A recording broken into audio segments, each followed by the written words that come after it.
Hi guys, it's me, it's AC. At syempre panahon na naman para sa isang kakaibang video para sa inyong lahat. At ito, ang Verong AC. Totoo ba ito?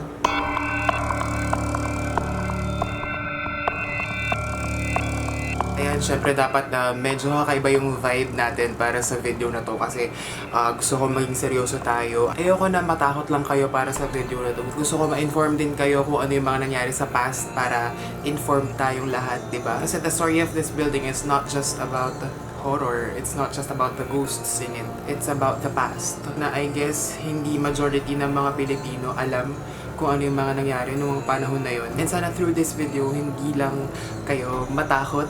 Sana ma-inform din kayo and sana kung ano yung mga information na narinig nyo dito sa video na ito. Sana i-share ninyo para alam naman natin yung history natin bilang isang bansa. At ang tatalakayan nga natin para sa video na ito ay ang Manila Film Center. Ang Manila Film Center ay isang building na itinayo noong Marcos regime noong 1982. Kung hindi nyo alam kung nasaan ang Manila Film Center, nandoon siya sa tabi ng Sofitel, malapit sa CCP. Basta somewhere over there na kapag nakakita kayo ng freaky na building, yun na yun. Yung Manila Film Center ipinatayo ng Marcos regime spearheaded by Imelda Marcos. Bilang si Imelda nga gusto niyang mag-show off talaga sa world na ang Pilipinas ay napakaganda kahit na nasa martial law. Gusto niyang magkaroon ng Manila International Film Festival. Noong January 1981, sinimulan yung pagka-conceptualize ng Manila Film Center. At yung Manila International Film Festival nangyari 1 year after ng conceptualization, which means kailangan madaliin yung labor. At magkano ang halaga ng pagpapagawa ng Manila Film Center? $25 million. At hindi pa yun ha. Yung pagpapagawa ng Manila Film Center, nag-require ng 4,000 workers na nagsishift 3 times for 24 hours. At sa pagmamadali ng construction, kailangan lahat mabilis. Nagkaroon ng aksidente. November 17, 1981, sa ganap na alas 3 ng umaga, nag-collapse yung scaffolding ng Manila Film Center. Nahulog yung mga workers sa quicksand. At ang sabi ng administration, 7 lang daw ang namatay sa pagpapagawa ng Manila Film Center. Pero ang totoong nangyari, 169 workers ang nalibing doon sa ilalim ng Manila Film Center. At after na aksidente, bilang martial law nga, nagkaroon ng news blackout. Ibig sabihin, bawal malaman ng publiko kung anong nangyari dun sa Manila Film Center. Bukod sa security na ipinadala ng Marcos administration, walang ibang nakapasok sa area. Bawal ang rescuers, bawal ang ambulansya. Pinapasok na yung mga rescuers 9 hours after na aksidente. At yung 169 workers na yun na nalibing sa Manila Film Center, naandun pa rin sila hanggang ngayon. At hanggang ngayon, nagpaparamdam pa rin sila. At nakakita rin ako ng mga clips ng mga stories tungkol sa Manila Film Center sa Magandang Gabi Bayan. Ito, panoorin. 9 o'clock ng gabi. Nanood kami, nandun kami sa pinaka-second floor sa balcony section. Isang kasama, nag-CR. Dalawa kami actually yung kasama ko. Yung parang sinilit yung ulo, di ba? Yung pasok yung ulo mo sa pintuan ng CR, like, oy, pare, bilisan mo dyan, kanina pa kami bintay. Malilate na tayo sa lakad natin. Ano sa atin, pag ano namin ulo namin, pag-alis namin ng ulo namin doon sa may pintuan, may something na bumaksak. And then namin, bago yung bumbilya, basag. Pero nakakapagtaka ron. Nung chinek namin yung kisame, nung dumalapit, wala naman paglalagyan ng ilaw. Isang galing yung bumbilya. I was half asleep, and then nakita ko nakarinig ako parang maugong, maraming kalansay. Pero ang very clear na narinig ko yun. Ang bata, parang nag-e-echo ganyan. Ang bata. Tapos, kunin mo yung bata. Mga ganyan. Tapos, magulo, o yung para bang a lot of people talking at the same time. Alas 11 ng gabi, pag nag-ikot na ako ng ganong oras, meron akong napapansin na parang tao. Nasasalubong sa'yo pagbukas ko ng pintuan, yun mismo hanap ko sa street. Hindi ako makatuloy dahil yun nga, parang may tao nasasalubong sa akin. At sabi pa ng ibang mga psychics, hindi lang yung 169 workers na nalibing doon ang nagmumulto doon. Doon na rin nagpupunta yung mga kaluluwa na walang mapuntahan. Ito, panoorin ninyo. Mahanging gabi ang aming bati. Salamat sa pagkakataong ito. Huwag kayong matatakot. Ang iba sa amin ay sadyang mapagbiro. Ang mga ilan sa aming kasama ay sadyang nananakot. Ika nga teritoryo daw nila ito. Ako nga pala, Ginoo, nagpapakilala sa pangalang Pranya. Ang ilan sa amin ay mga aktres ng entablado noong unang panahon. And then somebody else.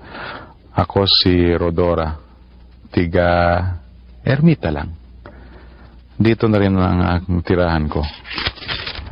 tambayan ng ilan sa aming walang mapupuntahan. Ang iba sa amin ay nangangailangan na lamang ng panalangin at maaari siguro ang bendisyon. Si Manong Puslo ay isa sa mga manggagawang nabaon sa ilalim ng gusali. Nagpahayag siya sa pamagitan ng kasama naming psychic. Malupit ang nakaraang administrasyon, mga taong walang alam, kundi ang paghahambog ng lugar, wala sa lugar o sa panahon. Ngayon, alam nyo na ang history ng Manila Film Center. Naisipan kong pumunta mismo doon sa Manila Film Center ng gabi. Kasi hindi ko alam kung ano sumapi sa akin at nagtapang-tapangan ako. Pero kasama ko naman si Celine, si Camille at saka si Pat. Kaya halina kayo, let's explore Manila Film Center.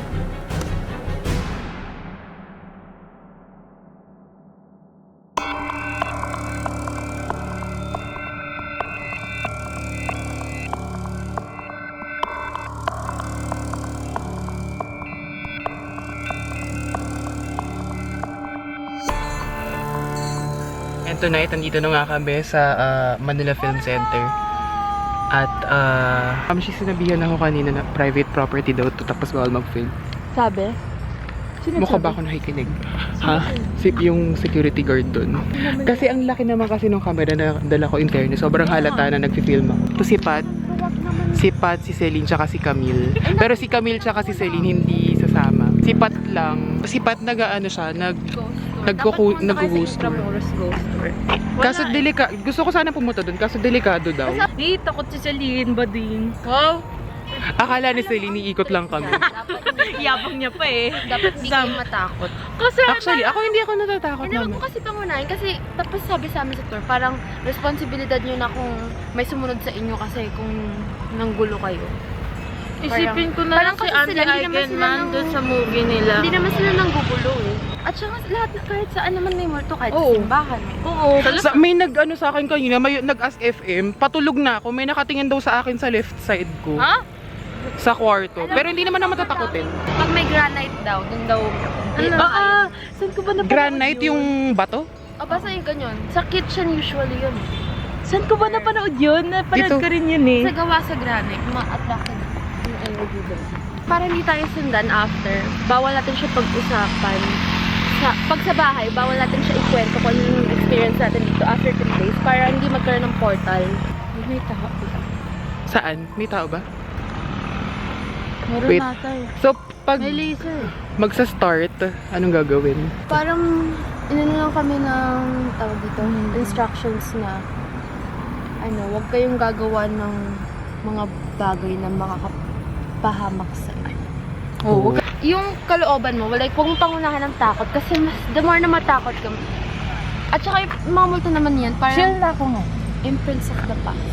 Actually, Ano ba? imprints of the past. Anong meaning nun? Ang ibig sabihin Past nun, kapag may naglalakad, di ba usually sinasabi yung multo na lumulutang? Wala daw ganun.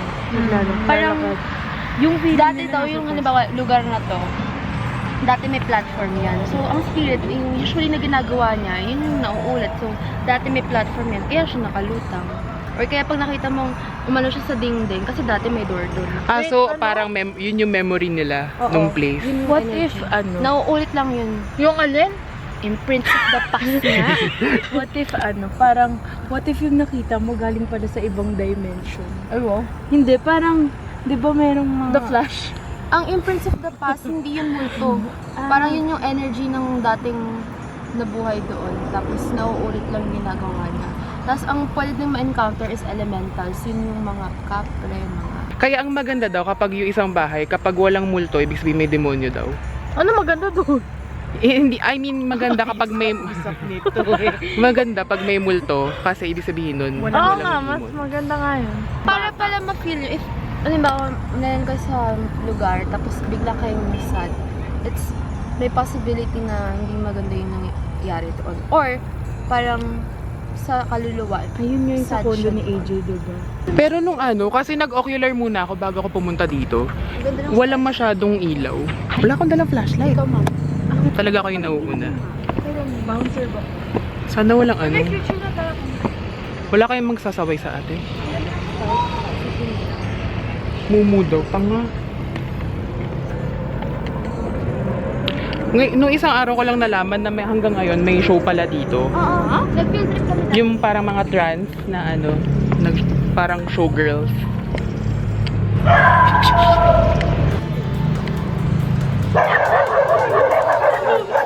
Oh my God!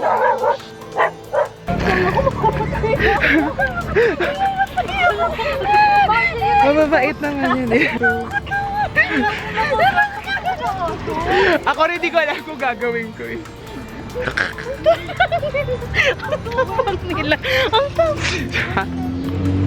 Ha? Gosh, nitigan talaga nila tayo. Tingnan nyo. Yung mga aso? Parang iutusan sila ng guard. May pantay eh. Andun pa rin yung mga aso. Nakikita ba? Hindi. Tao ba yun? Hindi. Saan nila may Hindi nakikita yung aso. Good. Ang unusual na. Ano? Ang unusual kasi na parang yung guard kasi ang tingin niya parang di ba nakatayo lang siyang ganyan. Yun na yun. Yun na, oo nga eh. Gusto ko sana umakyat doon pero may guard eh. Eh di pag araw. Pag araw, so nasa yung thrill doon. Wait, teka, nilalamig ako. Sa aso. Nashock pa rin siya doon sa aso.